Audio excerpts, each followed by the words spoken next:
You and I with Rashmi Shetty is a human library audio podcast bringing in stories of people you and I can draw inspiration from. Ordinary folks, extraordinary lives, their uniqueness and individuality, making them interesting to talk to and to listen to. Each one of them completely connected to the voice in me and with motivational stories of moving beyond themselves to make a difference in the world. A reaffirmation of the fact open your eyes wider. The world is far more beautiful when we acknowledge the presence of both you and I. We design with care and build with conscience. We do not just create products or buildings. We weave a resilient fabric of dignity that empowers every woman and sustains an entire community. This International Women's Day, we celebrate the architect of such change. Today's spotlight on my Human Library audio podcast, You and I with Rashmi Shetty, is on Nivedita Banerji, co-founder of Samaj Pragati Sahayog, SPS for short. Nivedita has dedicated over 3 decades to the tribal communities, especially the women of Narmada Valley. Her work seamlessly integrates social justice, sustainable design, and economic independence. As a former secretary and current director at SPS, she pioneered strategies to build women led local institutions, ensuring marginalized regions have a decisive voice in India. With Kumbaya, which is a social enterprise that she founded in 1994, this award winning producer company empowers over 2,500 women and persons with disabilities through ethical, circular garment design. It is now an internationally recognized artisan owned brand. A self taught architect, she has designed over 45,000 square feet of eco friendly infrastructure. Her work rejects box like industrial construction in favor of energy efficient domes, walls, and local materials that honor rural dignity. A respected voice in national planning, she served on the Government of India's 12th Five-Year Plan Working Group and has co-authored influential manuals on watershed management and Indian textiles. She has featured as a panelist for the International Fund for Agricultural Development in Rome and has been a keynote speaker at the international conferences on narrative practices and indigenous economies. She is the winner of the CITI, the City Textile Sustainability Award in 2024, and the director of the award-winning documentary, The Kumbaya Story. Listen in as Nivedita Banerji shares her incredible journey with the tribal women and the lessons that she has learned from them. Hi, Nivedita. Such a pleasure having you on You and I with Rashmi Shetty. I've met you very briefly before, and just a glimpse of what you do and the energy and vibe that you exude made me curious to have this long conversation with you on this Women's Day special. So, welcome. And before we go ahead to what you currently do, which is inspiring, I want to know what Little Nivedita was all about and take us through your childhood. Well, thank you for having me here, Rashmi. It's really a pleasure to be here. And, you already told me that you have this podcast. And to be frank, I have not done too many of these. So, I don't have any idea what's coming. But the idea of talking to you, when we met last was very interesting. And especially since it's a Women's Day special, I'm very grateful to be here with you. Thank you. I'm not sure what I was like as a child, but I can tell you what my childhood was like. So it was a very extraordinary childhood, I would say. When I compare my childhood with all my peers and my friends, I realized that I truly had a very privileged background in terms of the number of people in my life, who brought me up, who influenced me. were very exceptional people. So so my parents were extraordinary in that sense. They both Ma and Baba were, they had fallen in love, and they had sort of run away and gotten married. They were, one is Assamese, my mother's Assamese, my father is Bengali, and we were all. I have two siblings, a brother and a sister. And very early in life, when I was 3 years old, Baba went to the US. So my initial schooling was in the US, you see, where I was probably the only brown child in a totally white suburb of, of an area where he used to work. And that kind of childhood was, right from your childhood, you saw a certain type of inequality or racism. You were made aware of these things. But I had this really exceptional father who made you feel that you and you alone are really special. So when I would come back and tell him that, this happened, he coach me in ways of, in how to be confident, how not to bother, and how to confront everything that scared me, everything that scared me with courage. So he was very particular about that. So whether it was, I was scared of a dog while walking to the school bus, or I was scared of a bully, he would never let me just rest at that. He would make sure that, I fought back. And my mother was, very, very gentle and very talented, both of them. So I grew up in music and art, and all their friends, wherever they went, they made friends. So that was a very big start in my life, this, the number of people. And then when we came back from America very early, he didn't stay there. And because he wanted to, although he had a green card, they wanted to come back because he wanted to teach. Right from a very, very privileged cancer research institute, he came back to a very small university in India, which was just beginning. So then my childhood, right from New York State, came back to a place called Meerut, where I didn't know the language. And I learned Hindi literally. So again, they were there, making sure that, it wasn't something that I should be intimidated by. So then from there, the whole childhood that I had was in a rural area. Almost the campus was very close to a rural area. And I grew up in fields and playing with children. There was no timing. Like today, when I see children, they have such timings. We had no timings. Nobody called us back, even though it was 10 at night. And we'd be playing at potato fields, sugarcane fields, guava orchards. So I had a very active, very lively childhood, very free. So, and they sort of encouraged that. And then each of my grandparents, again, when I look back, see, when you're a child, you don't realize all that. But when you look back, so all four of my grandparents were extremely, how do I say, very, very exceptional people.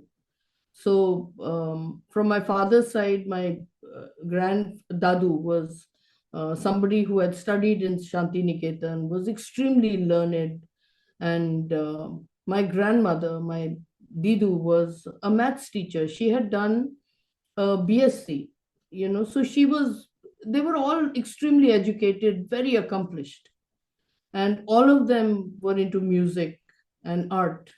And then on my mother's side, my grandfather was the head of the Left Democratic Front, and my grandmother was a very, very very dedicated social worker. So the influences around me were many, and I grew up like that with music and art, and a lot of craft and a lot of exposure to different kinds of things. So the other thing that used to happen in our house was that my parents always believed in supporting, they were university professors. So every student who was poor or who was from a region where they would be feeling odd in the north would be staying at our house. So we always had big meals. So the meals were not very great. I mean, they were just ordinary rice and dal, but there were at least 10 people sharing that meal. So I grew up in a collective kind of atmosphere where there was no division actually. We were very distinctly. I remember as a child, I was unaware actually of caste and of religion. And these things only came later in my life, where again, my parents explained in a very different way. But I was not aware of these things because the people I grew up with were Muslim and Dalit and men and women and poor and rich, all sitting together and eating in a house where they were all treated as family. And I grew up thinking that they are my family too. So that is what my childhood was like, very free, and where also my parents did not ever make me feel that I'm a girl. That was again something I realized, that I grew up very differently from other children. The world told me that I am, so we were allowed to do anything that we felt like. We were given that freedom. And I was treated like an adult. It came with a lot of responsibility. So that's what I feel when I compare my life with, a lot of my peers. I feel that I did actually get a very extraordinary childhood. Truly extraordinary, and you are fortunate because from every side, the influence has been so telling on the way you look at life as well. But how are you in studies? I came from a background where my English was more fluent. I usually did well without effort. And also, the expectation in my house was that you have to do well. So, my father is a scientist, and my mother was studying psychology, but she was somebody who was studying primate behavior. So I have a mother who used to go to a lab where she was operating on the brains of monkeys. So she was studying the functions of the brain, and so I grew up understanding her work. I grew up literally roaming around in my father's lab. So there were chemistry labs and there was this primate lab. And the idea was that you should be curious, should learn. They used to always tell me, never be scared of asking a question, never be scared of saying, I don't know. So that was more important than actually getting any position. I don't think I've ever been told you have to come first. But what was told very clearly was that you cannot treat people unfairly. You have to give back. You have to understand that you come from a privileged background because you get 3 meals a day. So they would not let us leave a grain of rice on the plate. You always were made aware of that very much, that you are only going to a good school because you just are lucky enough to be born in a family that is middle class and not poor. That was more of an emphasis. And with such a strong academic background at home, what was the subject that drew you with your curiosity that you continued further in your graduation level? What I really wanted to do was, strangely enough, I wanted to do two things. I wanted to do architecture and I wanted to be a doctor. I was very clear about these two things. Both, in a formal sense, did not happen. I took up science. I was deeply interested in science. As a young person, you're not very wise. So I was so enthusiastic about science in my 11th and 12th that I would land up sometimes asking questions in class, and maybe my science teachers would not like that, or maybe even correcting something because I had read up before or something like that. I realized that I was probably not very inclined studying science in a particularly systematic way. I went way beyond because my father was there and his students were there. And the discussions in our house when they were on RNA or DNA were much more advanced than what people teach in class 11 and 12. So you picked up a lot. I don't think that was appreciated required in your board True. at board levels. And at that time, there was a whole thing about coaching and stuff in science, which I didn't feel like doing. Ultimately, I gave up the idea of pursuing science or appearing for medical school, and I kind of went into studying literature. I thought you said architecture was the other thing that. Yeah, so architecture required maths. Math, yeah. My school did not offer maths in Oh, class okay. 11 and 12. So, Okay. that was one Okay. of the things, Okay. consequences of that. But I studied literature because after a point, if I couldn't be a doctor, I think I was a bit disheartened. And it didn't matter to me. And literature, because my parents wanted me to study in Delhi. So I went to Indraprasth College, Okay. and literally Indraprasth College, because it was close to the bus stand and I could just come home easily because Meerut was 2 hours away from Delhi. So I studied literature because I felt that was easy for me to do. And I continued to study literature in my post graduation as well. I went to JNU after that. But by that time, I was very clear in my mind that I wanted to do something for people, because I automatically, during college or even before college, I remember a very, very brief meeting in my class 9 or 10 where I just saw Mother Teresa in person. She had come to our school, and I remember being very moved. I couldn't forget her, this frail person who works with people who have leprosy. And we had gone to a place of where there were, leprosy patients and all that. So I was just very, very moved by that here is somebody who's working with people's rotting flesh and absolutely marginalized people with such devotion. And that never went from my mind. And therefore, I wanted to be a doctor because I thought that I'll help people. But that I couldn't do. So then it was very clear that I must do something. And in Delhi, those days,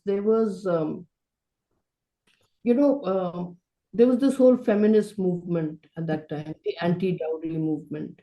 Then there was other protests happening on various issues, and I automatically started joining those things. And then I came across a group of young people who were doing street theater. They had come to my college, and I was very, very enthralled by that, by this group of young people in colleges. And so I joined their street theater group. And all those young people who are there in the group, many of them are still today. I mean, we then crafted a future together. So we used to do street theater in all the factories of Delhi, trade union meetings, on top of Palika Bazaar in Connaught Place, where our plays were about inflation, were about unfairness, like during the Asiad Games, where these big structures were built by very, very poor migrant labor who had no protection. So it was such a paradox that we were witnessing.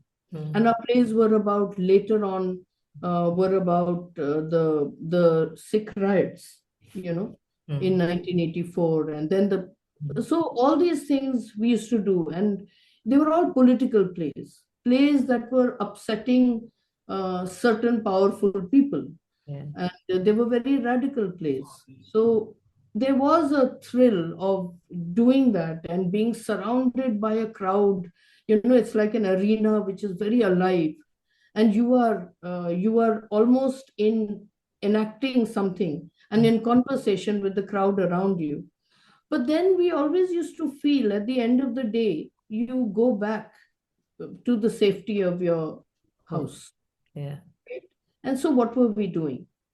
And one of the times when we were doing a play, in the audience, there were widows of the people who had been impacted by the riots. Okay. And they found it unbearable, and they started crying. And that, I think, made all of us stop and think about what were we doing, and slowly after that, we all decided that we wanted to work more directly with communities and in rural areas.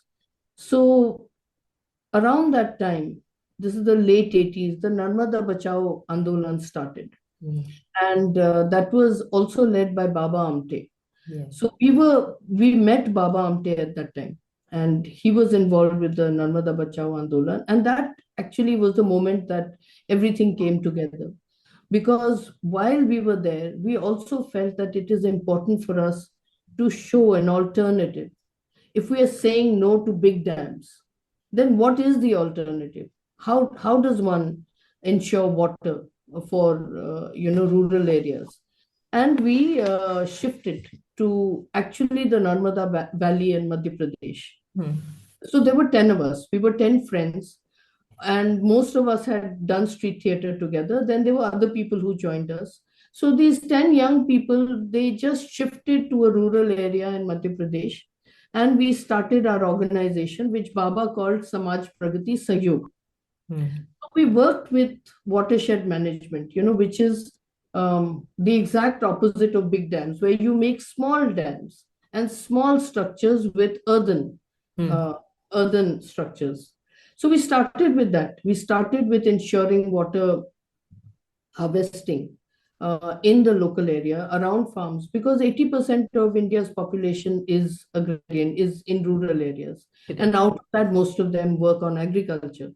And again, most of them are small and marginal farmers with literally depending on rain-fed agriculture. So ensuring water was the first priority we felt that we should work on. Mm. And that led to many, many different things.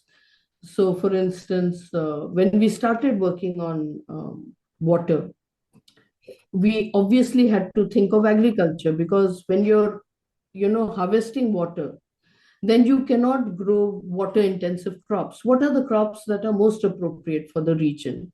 And then when you started working on agriculture, slowly the incomes of people went up. Instead of one crop, they were taking two crops or three crops because of water and better seeds that we were working in. And then when the incomes went up, who is the person who's controlling that income? And that is where our work with women came in. And I used to always feel when I saw women in a village, when you grow up with a certain kind of notion of equality, because that's what I felt. I never felt unequal to anyone. But when you came out of your own comfort, when you're, your own home, I realized that the world for women was so tilted, was so distorted, that it used to make me completely smolder inside with anger. I would see women walking barefoot on dirt track, carrying heavy loads on their heads, while their husbands would be walking with chappals. I would see that, even at our own house, I would see my mother handling so many things. And while there was a lot of love and everything, still the responsibilities were skewed. There was a lot of molestation at that time in Delhi. So one was always aware of these things. And when you came to a rural area, suddenly what happened was that from a very, very confident person, when I went into the marketplace, let's say to buy hardware or to buy anything which was not a womanly thing to buy, I was invisible.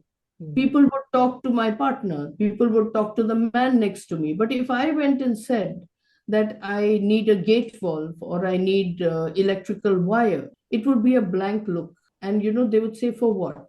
It was that kind of thing. So, my own experience was very different when I went to a rural area. And when we worked with women, I always felt that, when you come from a certain kind of background and you see oppression, you feel that people would be oppressed, and women are going to be so oppressed, and they were in that sense, but it never was their spirit. Their spirit was the opposite of that. I don't know how to say this, but they were not victims. Yeah. They did not appear like victims, they did not think like victims, and they would always have this strong, almost humorous attitude towards weakness, towards vulnerability. So I learned a lot like that. Here you thought that, you are going to do something for them, but actually they are the ones who taught me so many things that I would have never otherwise learned. So Can you slowly, give me an example? Because this is a nice contrast. that we think those of us from the urban areas have a one-up over women, but women in the rural Always, areas always. are And truly empowered. So can you give me an example of sure, yeah. this? Our entire life is an example. An earthen dam is very technical, and it's a whole engineering. Earthen engineering itself is a whole subject where you have to understand soil, you have to understand how soils come together, what is the composition, how will it rest, how will it compact, so many things in the making of a dam. So we did not know that. It is the women who would tell us, and the men also who would tell us that this soil is good for the core of the dam. This soil is good to be, the cover. That grass will work to bind the dam. Whatever. I mean, even agriculture, we learned it like that. Every blade of grass, every seed. We did not know that. So they taught us, and you were clueless. So I always say, and I always write this, one is your birthplace in the sense of where you were born. But we were all born in the village, Nimkheda, where we started in Madhya Pradesh, because you learned everything from scratch from these women. Even stitching, for instance, okay, you're teaching them stitching, and you think that you're solving some problem for them, and it's a skill, and they will start earning money, all of which happened. But how you always come with the idea that you're solving a problem. But for many women who are not used to sitting still in one place, these are women who are used to moving, from forest to field. I mean, they're just constantly carrying head loads. They're physically active women, and you're making them sit still and concentrate on a straight stitch. So many times they would just get up and say in Hindi, and they would call me Bhenji, that Bhenji, इससे तो कपास बीनना अच्छा है. कपास बीनना अच्छा मतलब it's better to pick cotton. Really something like standing in the sun and picking cotton, and at the end of picking cotton you get a pittance. That's how they used to be. So yeah, it was a lot learning from all these women. What we felt at that point was that whatever we do, the amount of load that women carry on their shoulders, whether it is fetching water or collecting firewood or getting fodder or cooking or weeding or sewing, all the activities that they do ensure survival. There's some form of economic activity that is unrecognized, that is, invisible, that is unaccounted. And because of that, I would always feel when there were village meetings that men would be there. They always had the time, but the women would be absent. And they were not absent because, as is traditionally assumed, that, oh, women are submissive or they're shy or traditionally they don't have a position. They just did not attend those meetings because they never had the time. They were working from 4 a.m. in the morning till 10 at night. They did not have the time because they used to ensure that the entire family has to live, and that is what they would do. Yeah. So, how to ensure that participation? And when they said that, okay, we want to learn how to stitch, I started thinking of all these questions. Of course, I also thought of land rights and so many other things, that we should ensure that. But I also realized that women have to have some means of their own. They have to be economically independent. And that is what this whole stitching thing started. It started a group which today has a name called Kumbaya, where we taught women how to stitch. And I knew how to do patchwork well, patchwork in the sense of working with waste. So in How did 19... you learn it? Where did you learn it from? I learned it from my mother. Okay. So I still have her sewing machine, an Usha sewing machine, which her mother gave to her. So my grandmother from my mother's side and my mother, both were very much into art and craft and painting and naturally doing these things. Like I used to, as a child, I think, save bottles, save every scrap of fabric. I used to stitch my own clothes. Oh, okay. Yeah. So that helped me here, where when they said we want to learn how to stitch, I just felt that we could start something. And that was a self-help group we started. Of course, it didn't work as a self-help group, but it turned into a social enterprise. Very soon, whatever patchwork we made was quite by chance picked up by an American wholesaler. And she bought up all the bed covers for quite an exorbitant price. which which really surprised me. But I realized that I could turn it into a livelihood. And since then to now, it's been more than 30 years. And all the women are today the owners of the company. It's called Kumbaya Producer Company Limited. And they are the shareholders. And they've gone through hell and back to do this. Like within the first 2 years, we had this big order. But also, right after that, our center was burned down.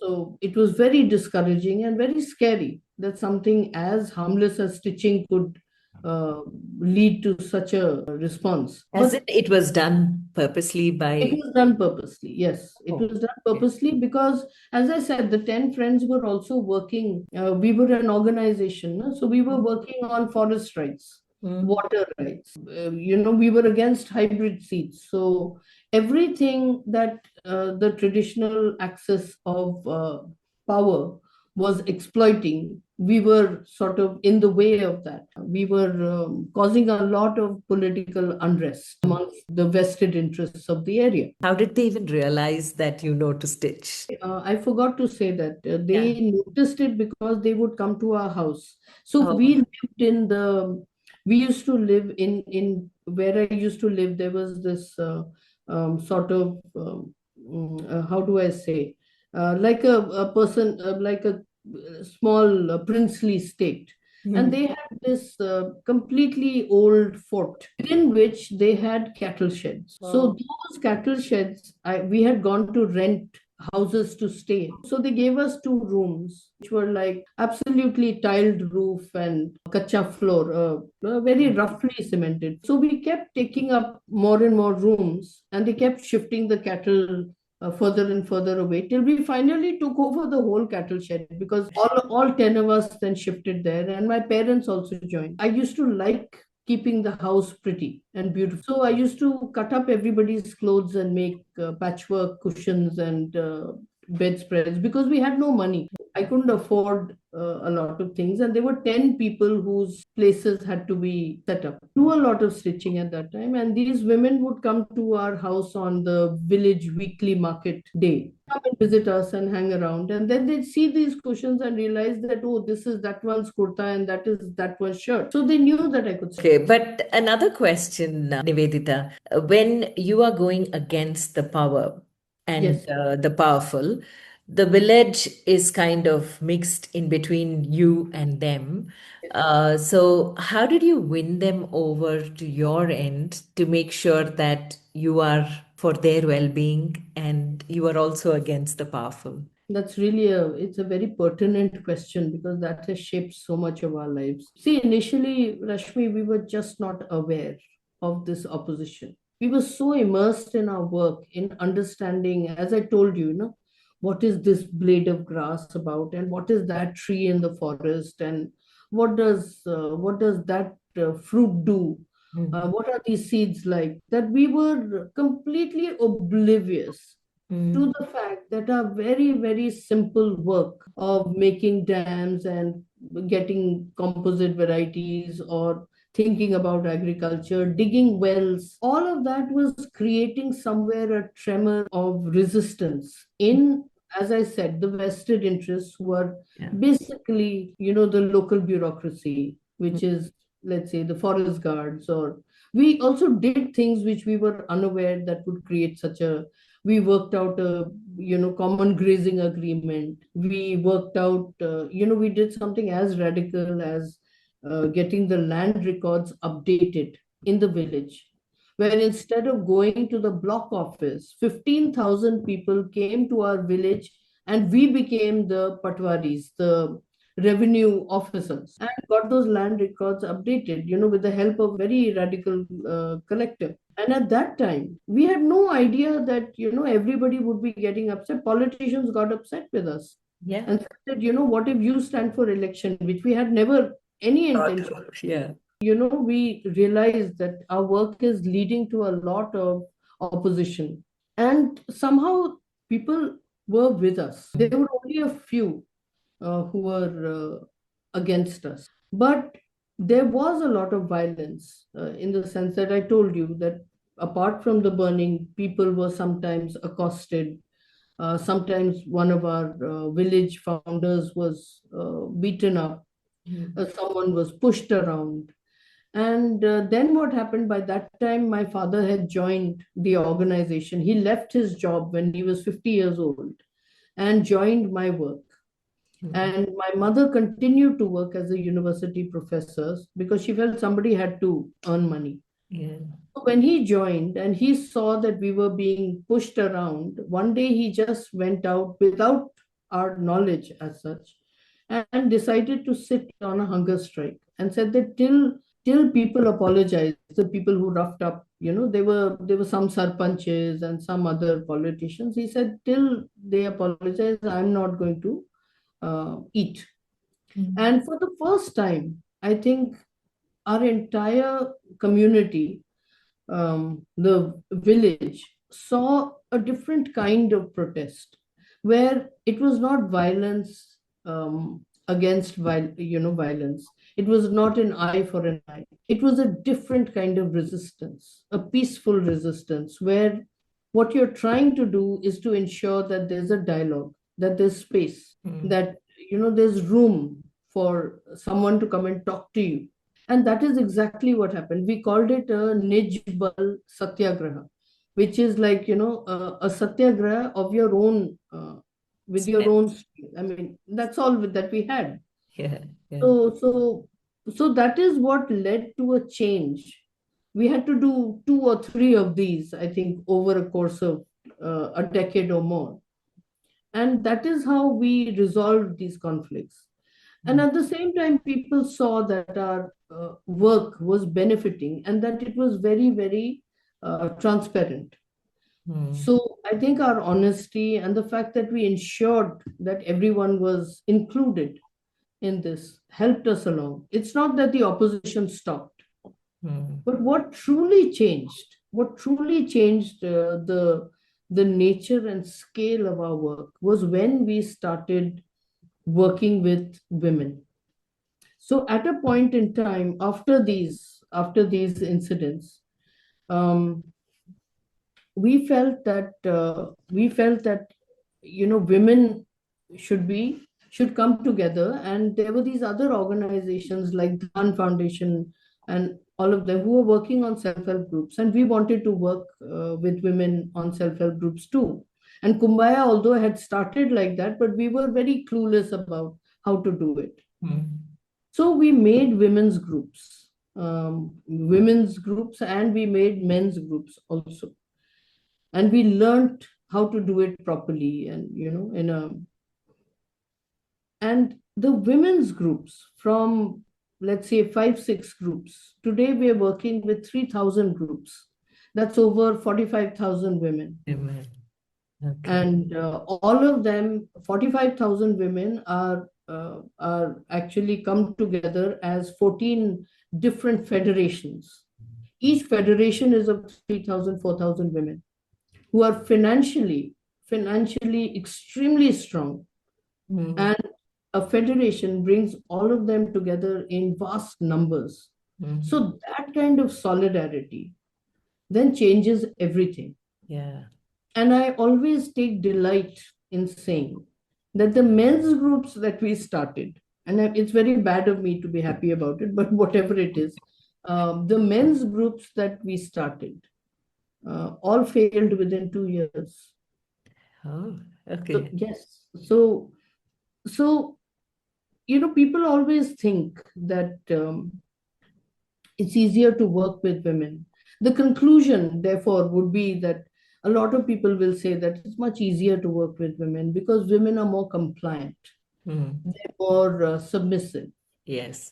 But what I have seen and how I like to think about it, and which I think has got proven again and again in our organization, is that I feel women had the intelligence. They had the intelligence to understand the value of coming together, the value of saving together, the value of leveraging loans from public sector bank to invest in their households, their farms, their businesses, the well-being of their children, in health and education.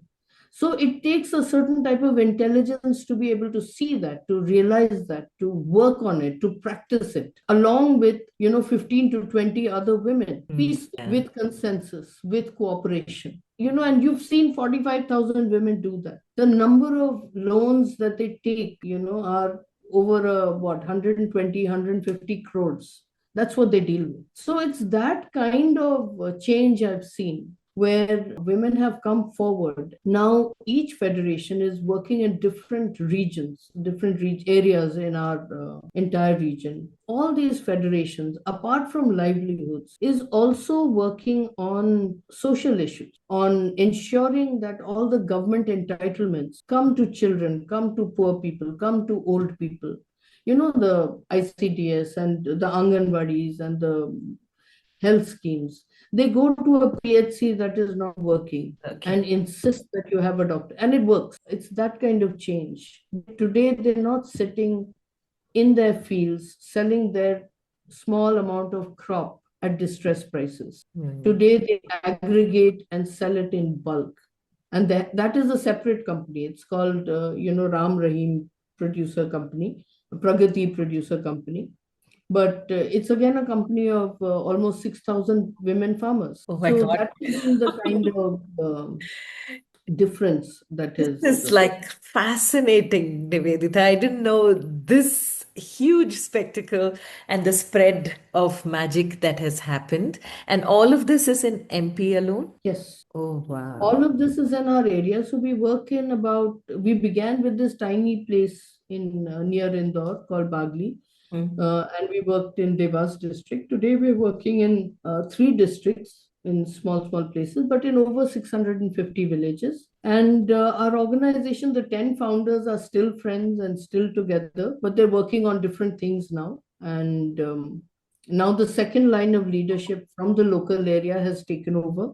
Oh, okay. So yes, they are now heading the organization. So I'm very proud to say that our vision was always that we should become redundant. That is what we knew right from the beginnings. In many ways, today we can say that we are, and these institutions of women are actually leading the development in the area. And Um, what are the different sectors? Like you said, you have orders internationally that the women are catering to. But what are the other sectors that these women, these so federations? they see the major sectors agriculture, Mm. where we practice no pesticide farming. Oh, okay. So it's not organic, but it is no pesticide, Mm. which means organic requires a third party certification, many things. And that's a whole separate subject. But Mm. we worked on ensuring that at least our area, the farmers do not use pesticides. And it's a whole protocol that removes pesticide by working on biopesticides and biofertilizers, which can be locally made. Made, yeah. So it's a win-win. You're making the product, you're using that in your farm. But again, the main point here is whether it is no pesticide or agriculture or organic. The crucial thing is that no single farmer can do that alone. You have to have an agreement with all the farms around you to ensure that you do not use pesticide, because one farm using pesticide will ensure that all the pests come to your farm if you're Yeah. not using. Yeah. So it requires consensus. Yes. And I think that consensus of farmer after farmer, so more than 40-50% of the village has to agree to practice no pesticide, non-pesticide agriculture for it to work. So Hmm. it's a participatory guarantee system, Hmm. very radical way of ensuring that small and marginal farmers can farm in a healthy and sustainable way.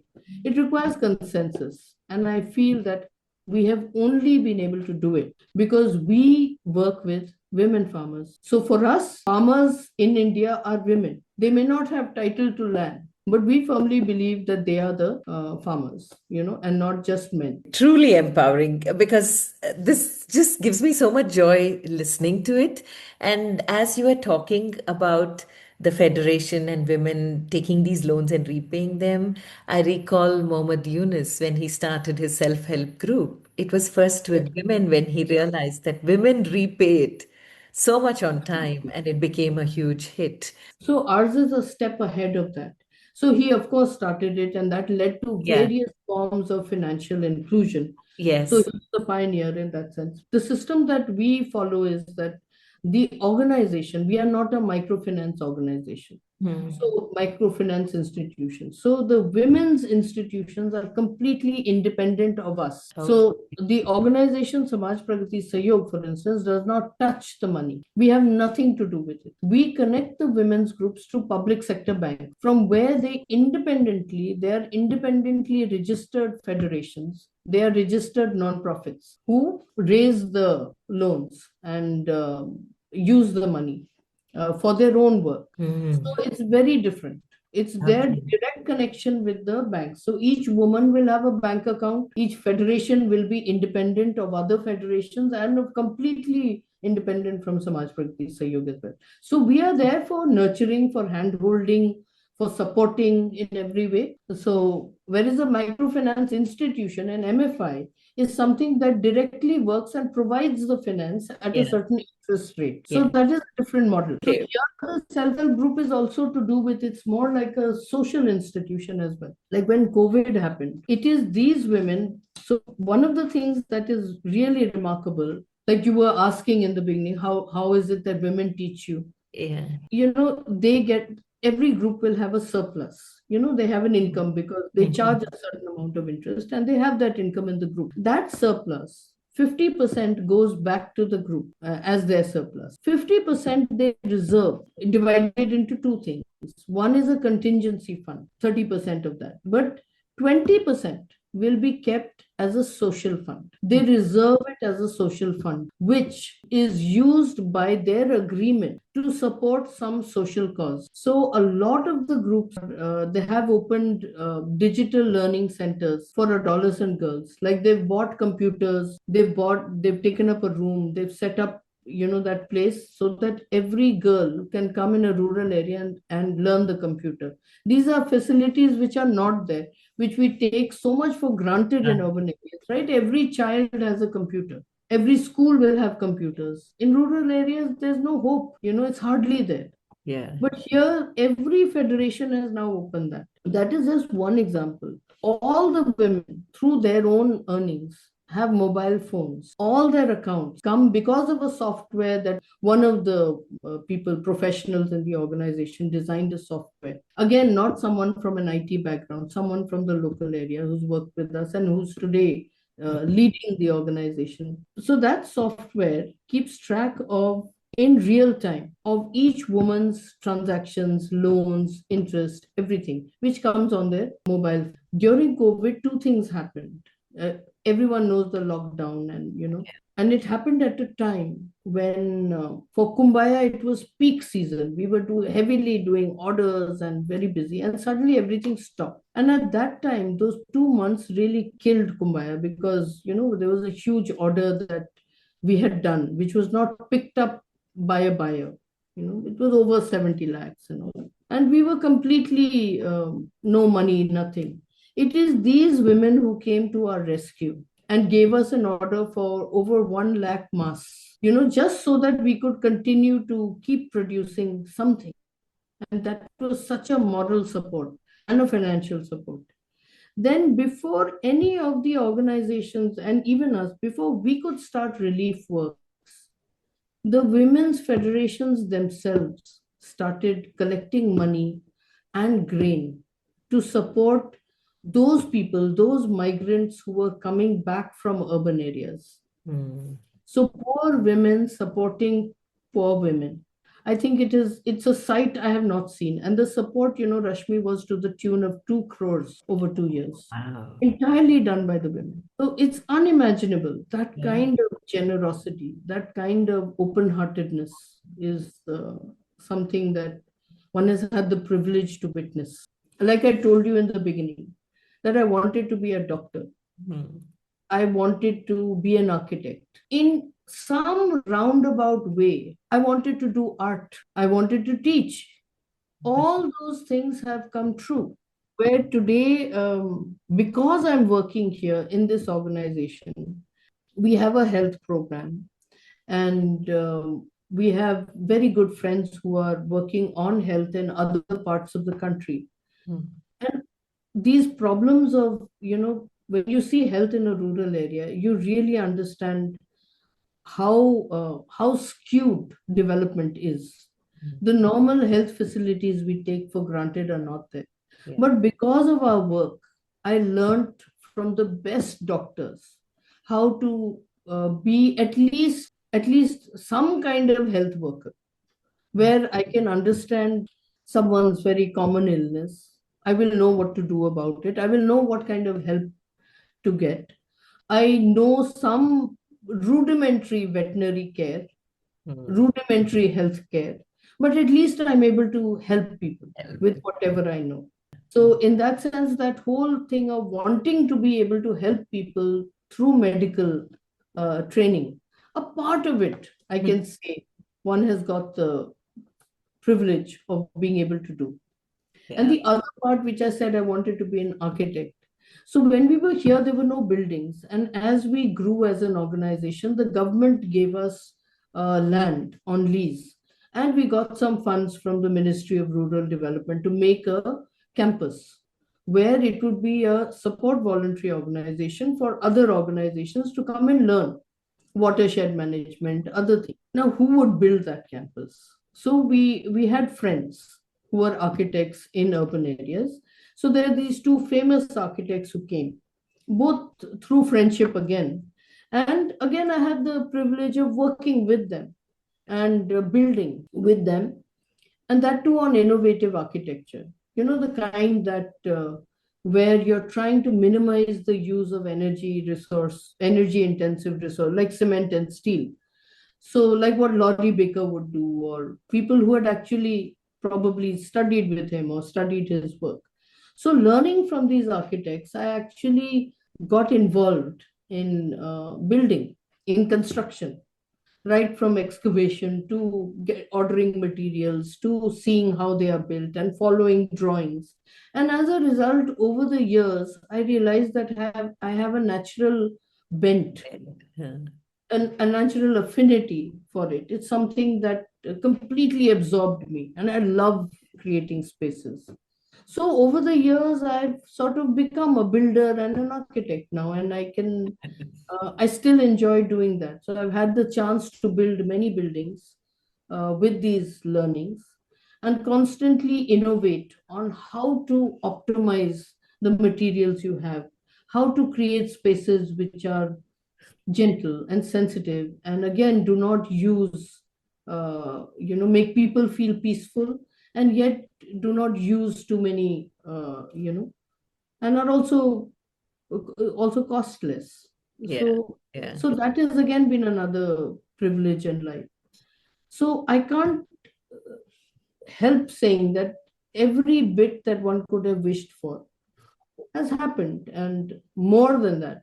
So one is very grateful actually that one had the opportunity to work not only with great friends, with parents, with family, with making many more friends, and getting the opportunity to do this kind of work Wow. and discovering something every day. Nivedita, one question that is lurking in the back of my mind is today Kumbaya is a thriving social enterprise. So, what do you think is the secret behind this? What is it that the women bring in, and what are the elements that make it so successful? So thank you for asking that actually, because so Kumbaya is like an outlier. I mean, it's in a rural area. It came out of nowhere. We are in a predominantly agrarian region Hmm. where there was no marketable craft. So one was taking up stitching to create a livelihood.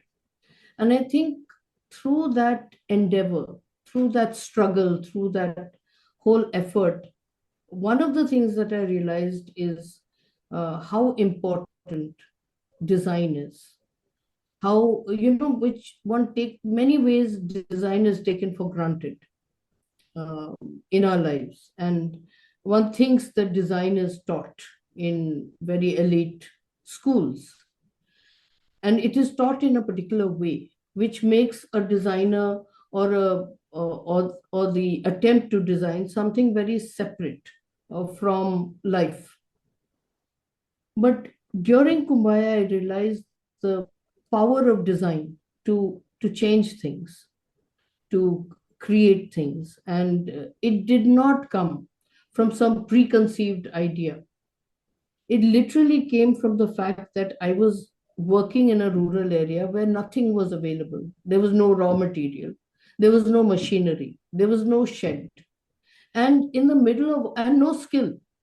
I was working with women who didn't know how to stitch, right? So you're creating the skill itself. And how do you design learning a skill for women who are used to moving all the time? How do you make stillness possible? And then how do you then get raw material?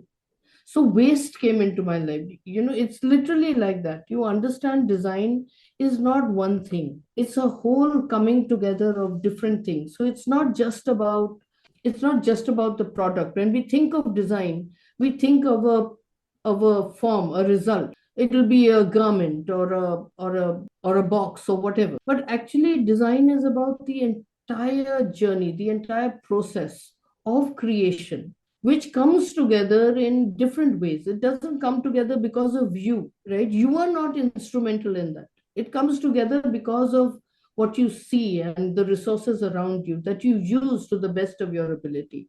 And in that, I think what I got more and more involved with was the relevance of that design, that I could choose. I couldn't have chosen at that time, but later on in life, the way design is taught is that you sort of imagine the product first and then you work backwards to see where you'll get the material, how will it be made, who will make it, where will it be sold. All of that comes later. The first thing is this great inspiration in the designer's mind about a product that they imagine. Whereas I feel design actually is about what you can make out of what you have. That is what design for me means. So I had nothing at that point, but I knew that there was a problem I had to solve, which is creating something for these women to make which could sell in a market. So what is that I could use with the least amount of money? Because there was no money either. What could I get without having to travel too far? What could I get which could be made without electricity? There was no electricity where I was working. So then the sewing machine comes in. You see that a sewing machine could be work without electricity as well. Scraps come in today, which is called circular fashion. Right? You're working with textile waste and dead stock is what actually I started working with, because that is the only thing that one could afford. And through that, one actually managed to create patchwork, because what will you make out of that? I can't make a garment out of bits and pieces. What can I do? I can create a beautiful artwork out of scrap. So the power of design is almost, how do you say, it just falls into place. Wow. So when you spoke about the big order that came in the very first time and how things moved on, did your design team increase? Because you, as a designer, have certain designs in mind. But how do you make sure that there are more different ideas coming in? Did you increase the team? Did you ask the women to put in their thought process? How did Kumbaya's range of products come in then? Basically, I think it was, I was the person designing, but I always felt that design has to be democratic. Correct. And although I tried working with several designers, but as I felt, everyone comes with with their own idea, which may not be viable in a rural area, because you don't have the kinds of materials or facilities or infrastructure. So ultimately, by willy-nilly, I got left doing the design jobs. And also, I realized that I'm deeply involved in it. So, I became more and more involved in studying it, in understanding how to design with more impact, but less resources. So one of my design principles is that maximum impact, minimum resources, which is very hard to explain to people who are used to designing with everything available to them. And Yeah. also, another principle was how do you maximize the value per unit of time? That whatever the women were stitching should get a very high value, but not take so much of time that it's tedious or Mm. that it becomes, phenomenally expensive. So, those were things that happened. And also, because of that, there was no place to stitch. Yeah. So we literally had to build. We built a large. It's called a bhavan. It's a large kind of hall, which is built in the traditional way with wooden trusses and tiled roof and a stone floor. You know, Mm. and that is the first center that we built for the not just for Kumbaya, but it was just one of the first buildings that I ever made. Mm. And that became the center later on for Kumbaya to work in, and it is still the best center. Yes. Yes, the Okay. same traditional structure. Another question tied to it is, where do you match your buyers then? Do you find out what exactly they need, where the design meets, and that's how you tie up your buyers? So now, see, one has always been very lucky. Things fell into place, Rashmi. There's nothing that I can say that um, I really tried. All I did was to really work on quality. Okay. On That's what I think I did, because there wasn't. India is full of handicraft, and Correct. every region has a lot of very very wonderful craft and skill, you Yeah. know. Yeah. But it is all, and at that time stitching was not considered a craft Okay. because people were doing all kinds of handicraft, and somehow this was not considered. So I focused on fine stitching, which is what I knew. Fine stitching and zero waste. These are the two things I focused on. And somehow I also felt that, India was flooded with let's say, clothes that had an Indian traditional garments. Yeah. But there was nothing if you wanted a shirt for women or if you wanted a dress. So I focused on creating contemporary clothing, trousers and shirts and dresses. And I think combined with the fact that I was working with dead stock and textile waste, those became very different from what was otherwise available. And Oh, that stood out a bit. oh, And my friends helped me. There's another organization in the Nilgiris called Keystone Foundation, and they had a shop in Kunur. And they gave me the opportunity, and they were all close friends from college. And they opened the shop because they were working with honey hunters. So they gave me the opportunity to keep some of our products in their shop. okay. And from there, people started finding us. A TriFed, one of the large, marketing federations of the Ministry of Tribal Welfare, they found us, and we were in every TriFed shop Mm. very soon. And from there, then other people found us. And today, we are working with designers across the world, so who are manufacturing with us. So we are manufacturing with them, and Well, some of them are extremely high end. We are working with silks and embroidery, lots of like evening gowns and things. And on the other hand, we're also working with people who are designing with canvas or khadi. So that has been largely, we have been found by people. They have come in search of us all the way. I still find it unbelievable. Every time, I'm talking to somebody from this village. I'm sitting in a village right now, and mm, I'm talking to you, or I'm talking to somebody across the world in Europe or England or something. I'm still completely, I find it unbelievable, like a miracle, yeah. something like that. It still feels very, very magical to me that this happened.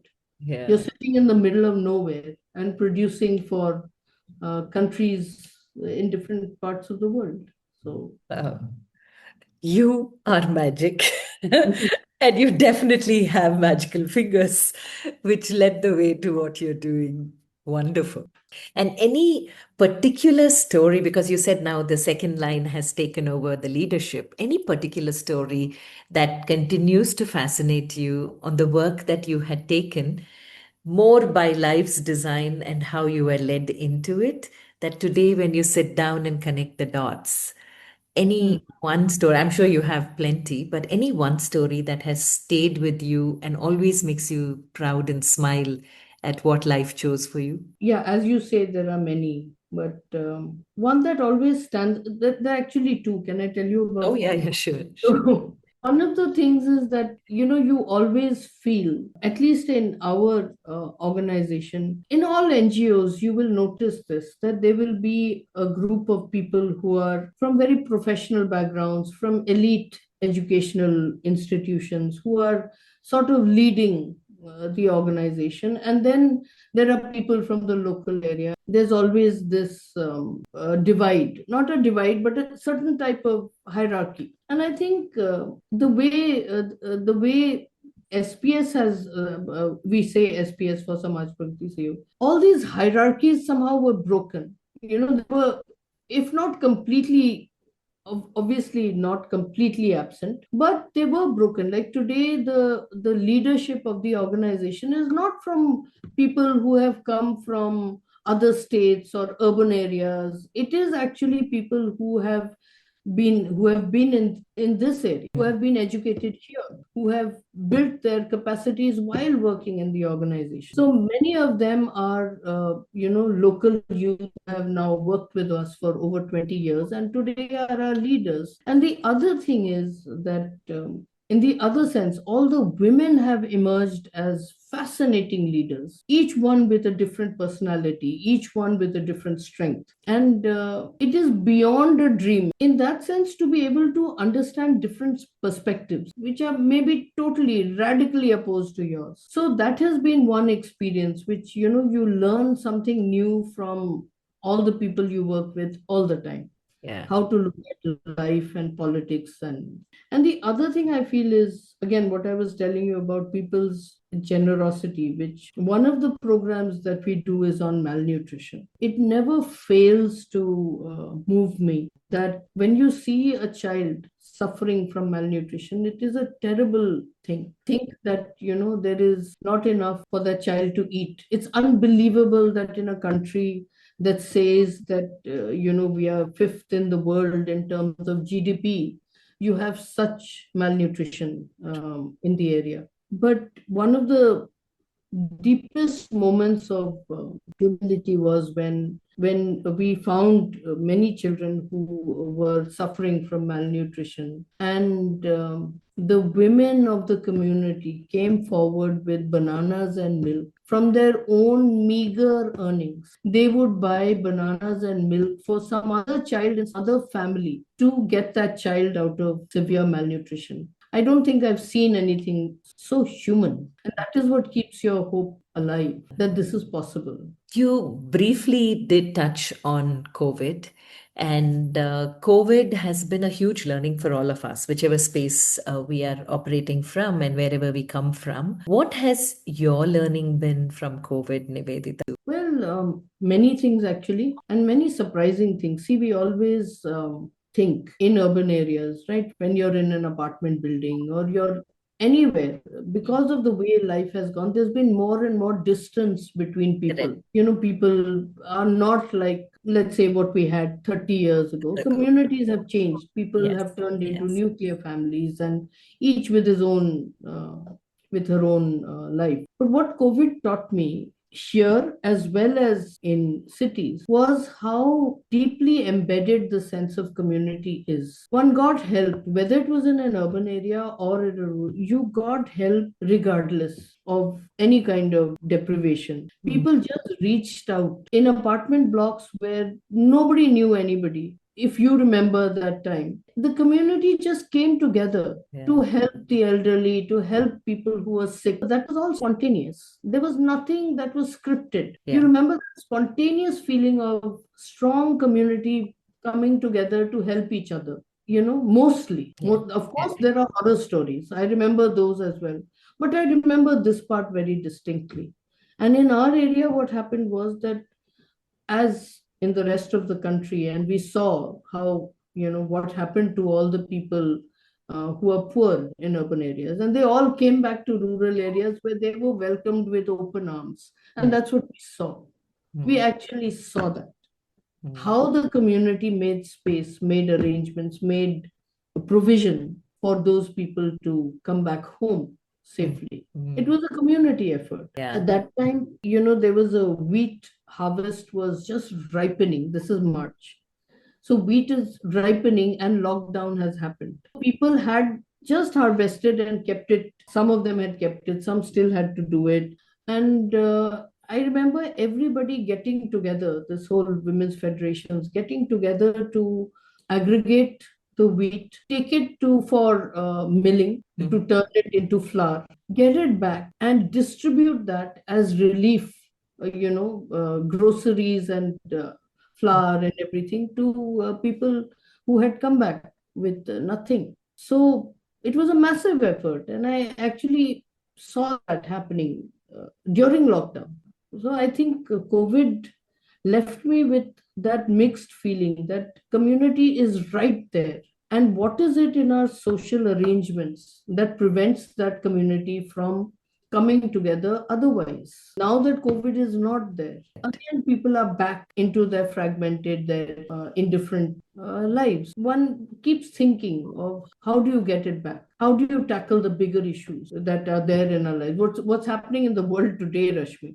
I yeah, mean, what we're dealing exactly. with today Yeah, yeah. is completely, a community that is broken down. And I feel that potential is always there. So what should we do? That's what I keep thinking about. What should we do to come together as a people? I love the silver lining of hope that you're constantly keeping alive in your thought process, which is very evident. And coming to women, Nivedita, a space that you are so immersed in. This year, the theme is give to gain, and you've been living it for this last so many decades. Ooh. So, what is it that women have taught you, and what is it that you'd like to tell women who hesitate to come forward to give themselves to anything that they can prove they are good at, but holding themselves back because they don't have the necessary nudge or the opportunity? So, what is it being amidst such empowered women? What is it that you'd like to tell women in general? I don't know. I mean, I haven't really ever thought of telling anything to any woman because I really feel that I'm completely inspired by all the women around, whether they are, suffering oppression and how they're managing their lives. So there's very little to say because I do feel that the things against women, the things are stacked too high. Even if you're accomplished, even if you've broken out of something, it is still difficult. I can say that, okay, I got all the advantages that any woman can get, but I also suffered immensely because I was a woman and because I was a certain kind of woman trying to do different things. The only thing I would say to women, particularly to women, is one thing is to make friends with women. That's what I feel, that women's solidarity is so important, and being completely there for the other woman, whether however different she may be, it doesn't matter. I mean, that's the first rule. That's like a blood bond you have to have. Yeah. So definitely that would be the thing. And generally also I would only talk about that because friendship is not something that is for me, and it is also for all my friends, the 10 friends who are, literally part of me. It is in some ways one thinks of friendship as something spontaneous. Friendship is not that. You have to work at being deep friends. It's Mm, hard work. It's noticing all the details. It's being there even when you don't want to. mm, It's understanding something that you may not like. So it's a practice. It's trying to work at something and solve it. So that kind of hard work needs to go into friendship. It's Yeah. not easy, but I feel it is the most rewarding thing. It's the golden thing that can change the world is friendship. So, Yeah. so that's something I would definitely want to speak to every woman about. Yeah, and that's exactly what the theme is: collaboration, working together, making sure you are together. And I think that sense of sisterhood, once it comes in, it's a beautiful space to work with. And there is someone that you can lean on completely, somebody having your back, and vice versa. So that's so true. And this conversation with you has been so fascinating, so beautiful. You have seen so much more of life and experiences firsthand, which has made your life so rich and so beautiful. So, thank you for sharing this entire journey. But as we conclude, I would love you to give us three life lessons that you would like us to remember.